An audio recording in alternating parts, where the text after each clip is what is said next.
Right. So we're set. So we're recording. So I think I've probably met everybody. But for the purposes of the, I suppose the recording, I'll do a quick intro. So my name's Andy. I am the founder of We Are Wellbeing, and I lead on the training courses for Wellbeing Champions. So Wellbeing Champions, the idea of first of all, as a bit of an opener, I guess, for those of you that may be watching this as a video, as a recording, and not familiar with Wellbeing Champions, the training course is a CPD accredited training course that was originally designed for the University of Manchester. And they approached me and asked me to create a training course that would help them to develop a network of health and wellbeing advocates within their organization. So they're a, what, 15,000 staff employee based business. They've got literally thousands of employees all spread over different departments and different areas of the business, and they had one person that was their wellbeing lead.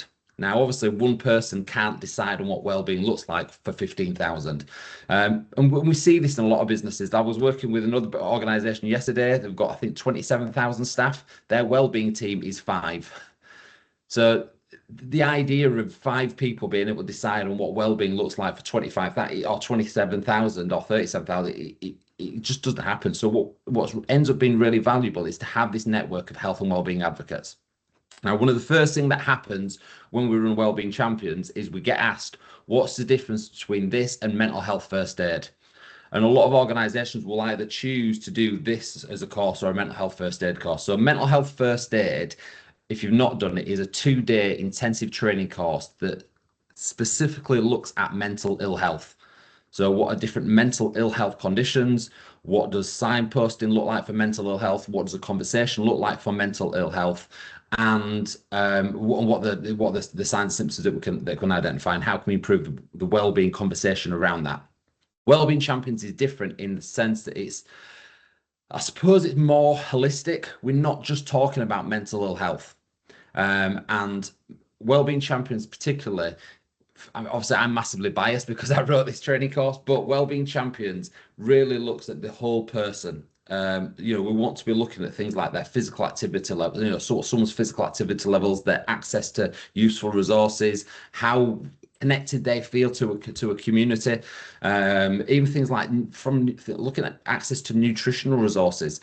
We know that one of the things that I often mention on the training course, I suppose as a key point, is when we look at the well-being curve, and if we only have conversations with people who are struggling with their well-being, we're kind of missing the trick. We're kind of missing the point, because there's a lot of things that have to happen before somebody gets to mental ill health in the first place. One example of that is things like poor sleep. So every single mental ill health condition has an association with poor sleep. So if we're talking about mental ill health, but we're not talking about things like sleep and nutrition, what we're doing. So part of the question there is, like, where does prevention begin? Does prevention begin by speaking to people who are already struggling and the signposting to counselling, or does prevention begin by talking to well people and giving people who are relatively well access to resources and insights on how they can be accountable for themselves? In a nutshell, that's the aim and the objective of Wellbeing Champions. Like I said before, it's also a CPD accredited training course. Now, one of the first things that we've got to do is the recruitment of Wellbeing Champions. We've got to think about, like, where do these Wellbeing Champions come from? I've seen it done really well in some businesses. I've seen it done terribly in other businesses. One of the things that we've got to make sure is that we've got an even spread. Straight off the bat, because wellbeing is quite close to, or it still is managed a lot in a lot of businesses by the HR team. We've gone into companies before where it's just the HR team. There's like 5 or 6 people from HR who are now the wellbeing champions, and that's fine because they're already, it's a people business. But obviously it's poor distribution of people within the organization. So one of the things we want to make sure that when you're recruiting wellbeing champions, you're looking at, do you have an even spread throughout the entire organization? Do you have people from production lines? Do you have people that work in admin? Do you have people that work in the senior team? It's got to be an even spread, because otherwise you're only going to get a one-sided message. So we've got to make sure we've got an even spread there. It needs to be multi-level. What I mean by that, I love doing a Wellbeing Champions training course where we've got senior leaders on the course. We've got a senior leader within the business. We've got some line managers. We've got some supervisors. We've got some employees at different levels from different parts of the business. Having that makes it much more inclusive. So that's one thing that I'd say is really beneficial. I put personality qualified here. Like, this might sound a bit harsh, but like, are you the right person for the job? Like sometimes, if you come on a Wellbeing Champions training course and you struggle to connect with people and you're not outgoing and you find it hard to start conversations and you don't actually have an interest in well-being, you might not be the right person to become a wellbeing champion. We have seen those individuals on training courses, unfortunately. And then the final thing, as far as recruitment goes, is being well enabled. Now, because this is a mental health linked training course, it's not a mental health training course, but it's linked to mental health. Quite often, what we find is as soon as we have a wellbeing training course, people will register for it because of a self-interest piece. They're looking at how can I go and learn to help myself and help my own well-being. Now, there's other courses for that, but I would say that if you are actively struggling with poor mental health yourself, you don't want to be putting yourself forward to become a wellbeing champion. Now, this is a bit of a mix because having had previous experience, like personally with poor mental health, I've experienced, circumstantial depression before.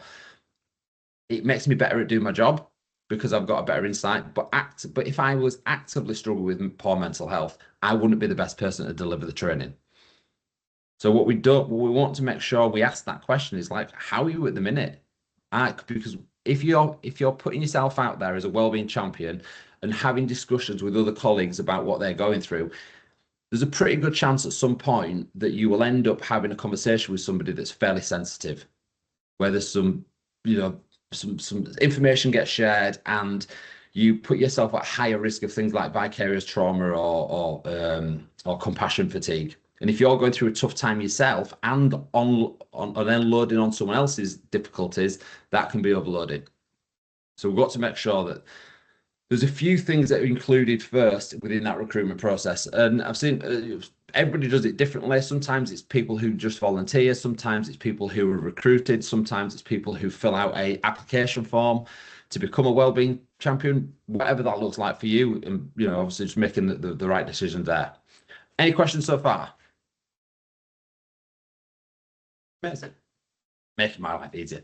So as far as getting the role ready, first thing they have to do is attend a training. So obviously through the Drinks Trust, will be a 2-part half-a-day training course, typically 9:30 till 12:30. That's based on the fact that I am rubbish on an afternoon. I tend to take my naps at about 2 o'clock most days. So they'll need to attend the 2 half-day training courses, then have access to the toolbox. I put this in because as standard, obviously we give all the wellbeing champions access to the toolbox of resources, but I'm well aware that some organizations, their IT systems will firewall Google Drive. So we need to make sure. So one of the things you need to make sure is that all your wellbeing champions do have access to that. So if you need the links to it, just give me a shout and I'll pass you the links. But it's worth checking to see if your IT system has firewalled it, because I was working with a company yesterday who couldn't access it. So it means that we just need to download it and send it in a different way, so then you can house it on your internal drive. And then it's also then looking at, obviously, when people do the Wellbeing Champions training, it's making sure they've got the right places to signpost people. So a big part of being a Wellbeing Champion is having conversations with people and being able to effectively signpost, but they also need to know where to signpost to. Now, if it's through the Drinks Trust, you're going to obviously have access to the Drinks Trust resources. If you are a BAP member, it's also looking at the resources that are available through the BAP, but really familiarizing yourself and making sure that we have unequivocal knowledge of what is available to us. There's other resources available externally, things like the Hub of Hope, which is the National Directory of Charities, but drinks industry specific, looking at the stuff that's available through the Drinks Trust and the BAP in particular. Also, I know where some of your organizations also have other resources available. So it could be things like occupational health, private medical schemes, all of that kind of stuff. So really kind of having a highlighted list within your business of what is available. If you change providers of your EAP, let your wellbeing champions know. Yeah, if you get a new occupational health provider, let your wellbeing champions know. So they understand a bit more about how they can signpost more effectively. So that's getting them ready within the role. So once at this point, they will have done the training and they'll have the resources. Then what we need to look at is that how do we raise awareness? So one of the first things, in fact, I think my first bullet point there has disappeared. So we've got announcing the role. So let me go back to this. So there we go. Announce the role. To do that, it's looking at how do you announce it to the rest of the business. One of the things we often see when we speak to people who have not done a wellbeing champions course is we'll ask the question like, are you aware that you've got a wellbeing champion? And a lot of people then turn around and say, well, we don't even know what one is, let alone if we have them or not, or how to find my local wellbeing champion. So really think about how do we announce to the business what a wellbeing champions network is, what they're there to do, who they're here to support, but also highlighting like what they're not here to do. They're not here to judge. They're not here to diagnose. They're not here to kind of treat anybody. They're just there to support people and signpost and raise awareness of what's available. We've got to make sure that we. Oh, was that a question or was that something on the chat?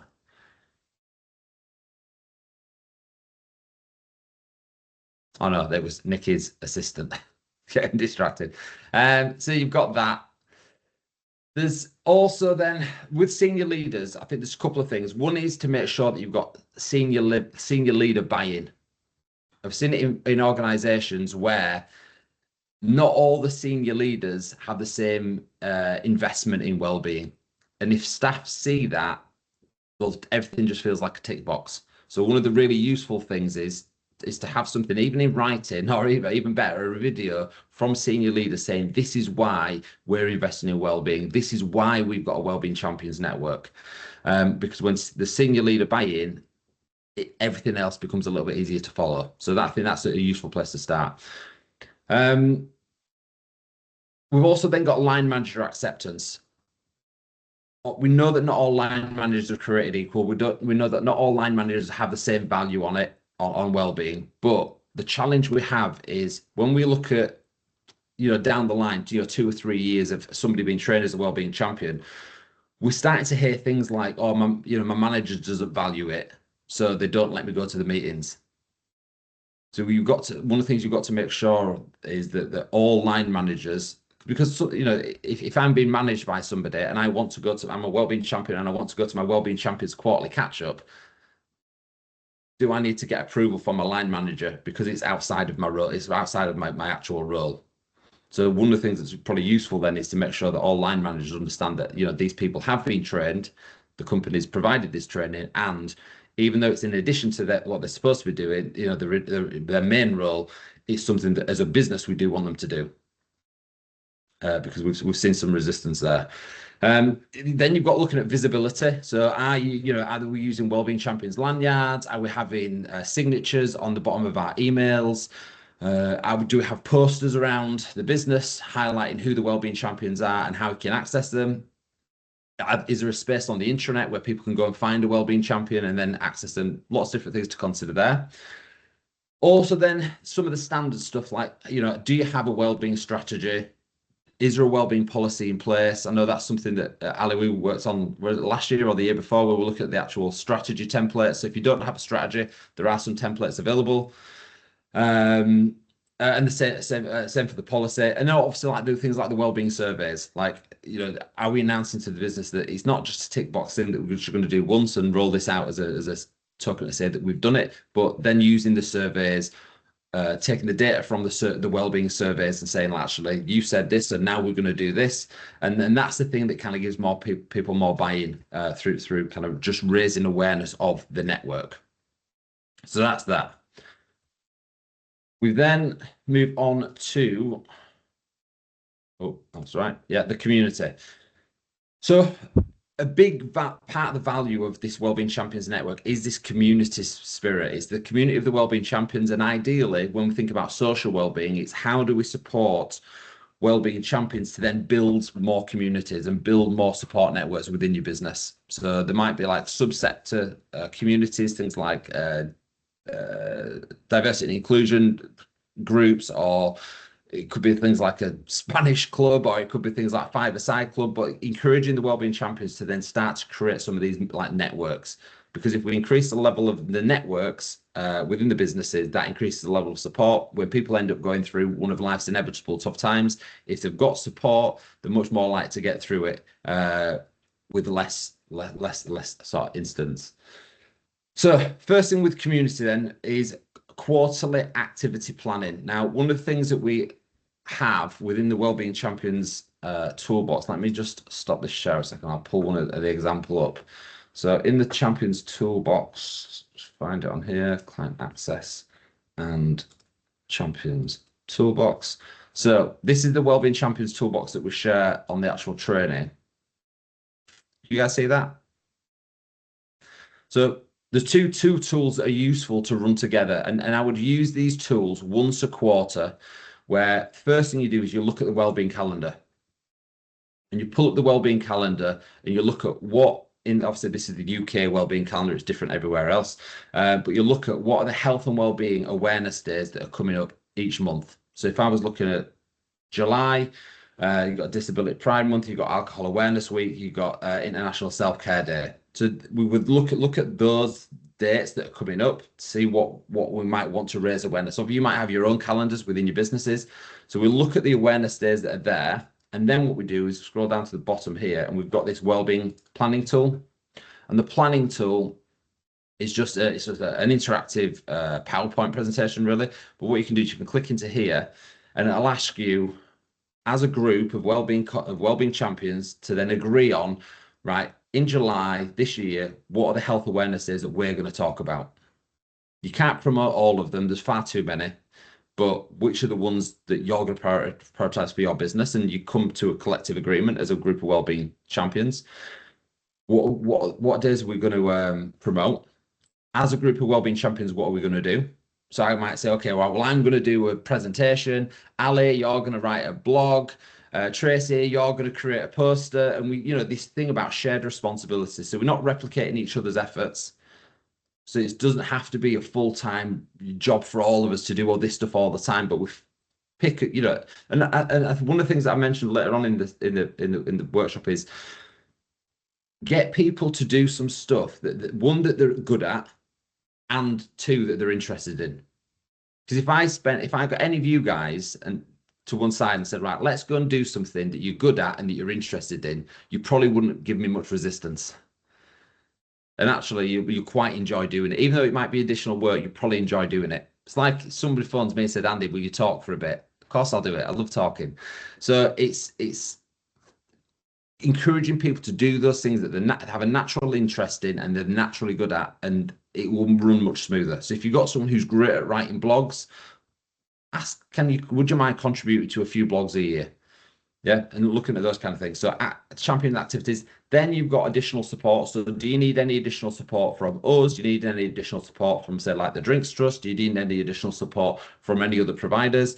What does that look like? And then one of the things you can do is also then look at challenges. Challenges are really good because they drive engagement. They get people involved. Now, obviously, looking at this time of year, I would say it's sunny. It's been absolutely chucking it down here in Leeds, but when the weather's drier and we've got longer daylight hours, they're great times to get people more active. So through the summer, looking at physical activity challenges, stand up and move, step counters, physical activity minutes, all those kind of things.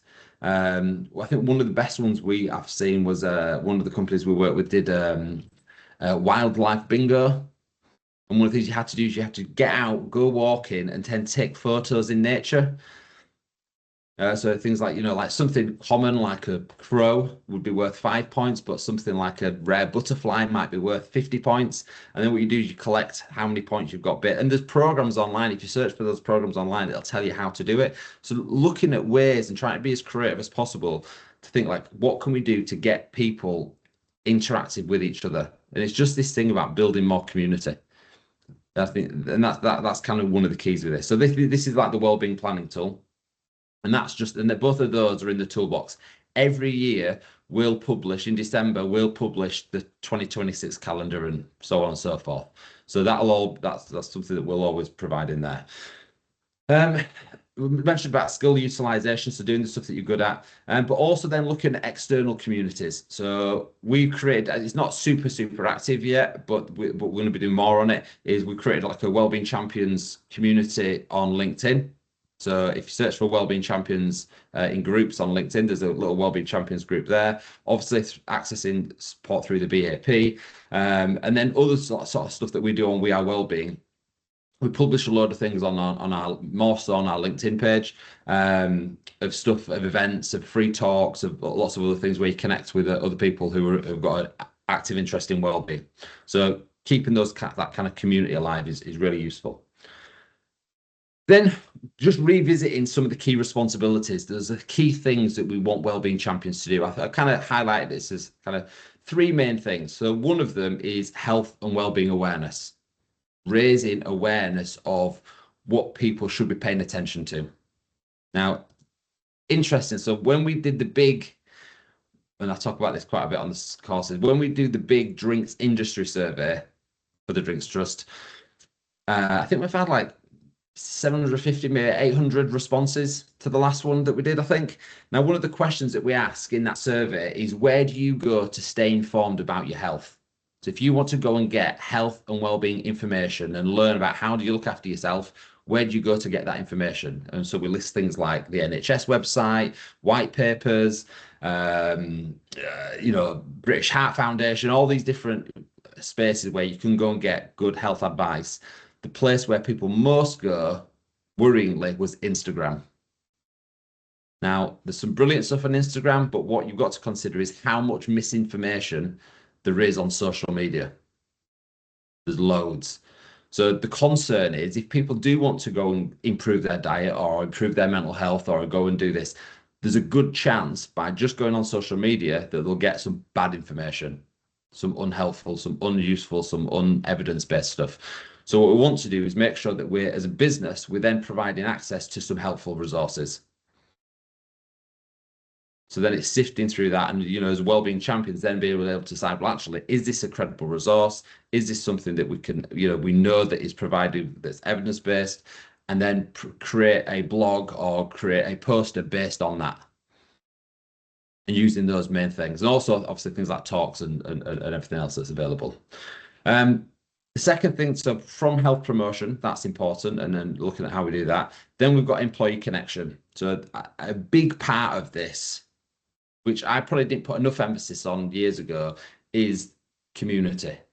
Is how do we get people feeling like they're part of something? We know that, and I asked this question on a training course yesterday, actually. I asked a question like, where do you go that gives you a sense of community? And what a lot of people listed was going to the gym, sports clubs, church, or going to go wherever where their faith sort of temple is, and nobody said work. And I think for me, like, that's a really missed opportunity. I think that you're going to work and connecting with good people can help you feel part of a community. So one of the questions that we ask is on the training is, do you feel that the workplace has an opportunity to help people feel part of a community? And I strongly believe it can do if it's done right. I've definitely been into some, straight away I can see there's a real sense of connection and community there. And I go to other organizations and I walk in and I wonder, how do people keep going there every day? Because it feels so awful. That's none of your organizations, by the way, that I'm talking about. But it's something that can have a big impact. So as far as employee connection goes, is what first thing we want to be doing is having one-to-one conversations. So this is this whole piece around getting to know people, saying good morning, saying good afternoon, act proactively, being that person that connects with other people. What we don't want is wellbeing champions who are waiting for people to come and talk to them. It won't happen.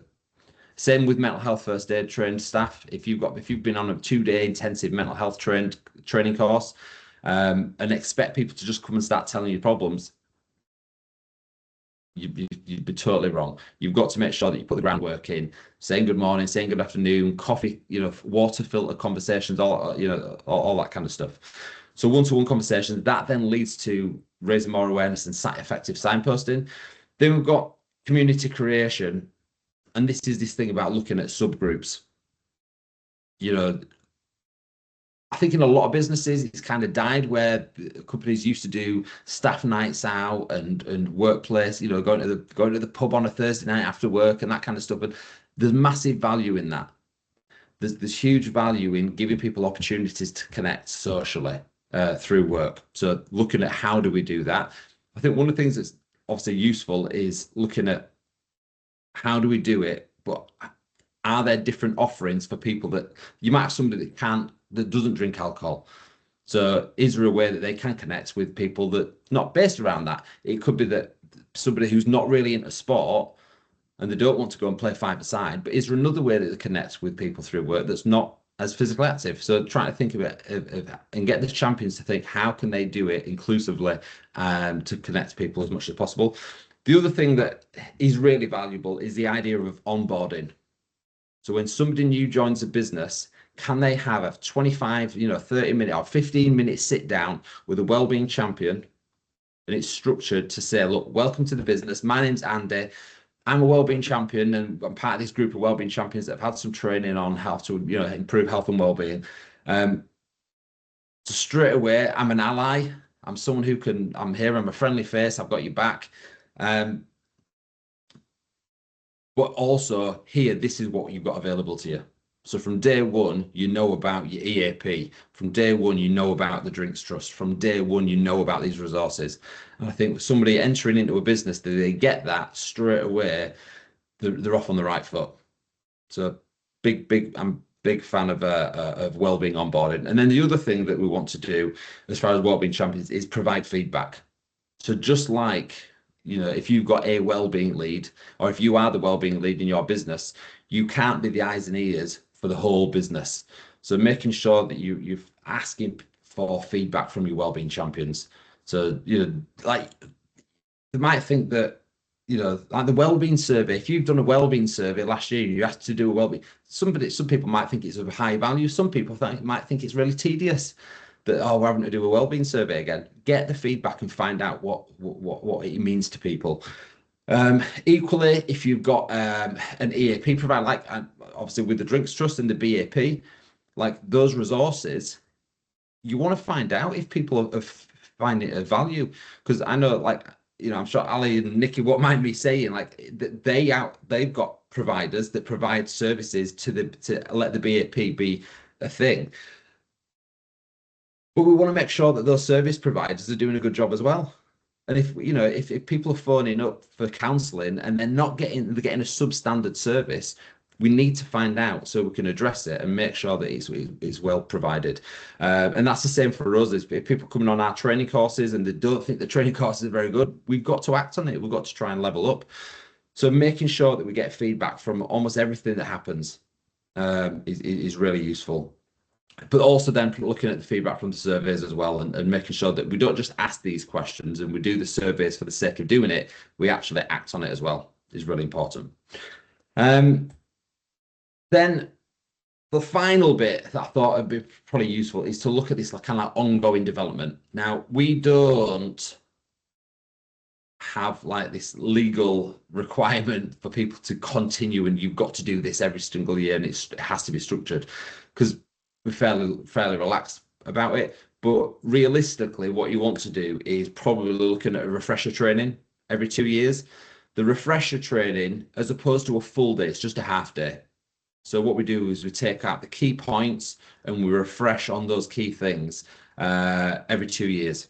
And it's just a half day workshop.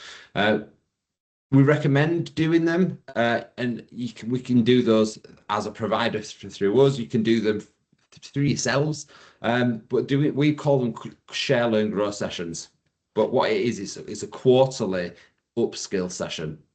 And then that could be like just on an hour. So I'll give you an example. So we do some work with, I'm going to name drop now. We do some work with Mercedes Formula One team, and what they do is their champions did the original training, and then every month they then do just like an information session. It's like a webinar, but more informative just for the wellbeing champions, that gives them some extra knowledge on another area of wellbeing.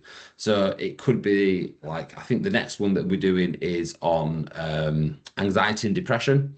So we don't speak a lot about anxiety and depression on the training course, but this is an hour with a counsellor to learn more about anxiety and depression and how to more effectively signpost for that particular thing. We've done them on things like domestic abuse. We've done them all, or we could do them on things like people's relationship with alcohol or addiction. And it could be a number of different subjects. So those subjects can be based on concerns that are more real within your business. So it doesn't have to be the generic stuff. It can be additional concerns, and then you find, you know, providers that can actually do a talk on that particular thing to upskill the wellbeing champions, because that, you know, continual learning is an important thing.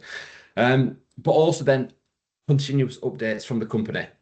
And what I mean by company updates, as I've kind of already mentioned, is if you change providers, if you change policies, if you have additional resources that are available, make sure that you spend some time upskilling and relearning your or kind of upgrading the knowledge of your wellbeing champions to make sure that their knowledge is current and up to date. I did a training course, probably I think it was last week, and the company that I was working with had updated their EAP provider 6 months ago and not let anybody know. And it's just like things like that should not happen, but they do happen. So I'm just making sure that communication's up. The champions are there. And I think the key with this is that wellbeing champions, the common ground is 99% of them have volunteered.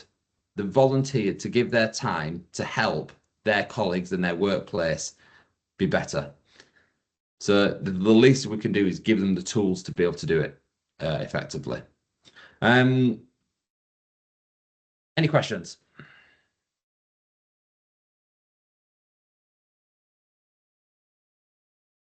Okay, I guess actually I do have one. Oh, Sorry. Go on. Right. Just one question. When you do these refreshers, can you let me know? It'd be good to get like dates and things, and also the quarterly learn, share, grow things. It'd be great to get our wellbeing champions on those. So it'd be good to know when you do them, and if there's a cost, obviously, as well.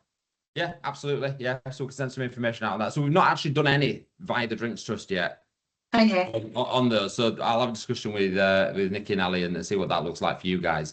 But yeah, it's a huge field that, like I said, it can be on anything. It's just making sure that we've got the right qualified people to speak on that particular subject. And the thing with Shell and Growth sessions is we want to give enough knowledge to help them improve their role, but not so much knowledge that empowers them to go beyond what they should be doing.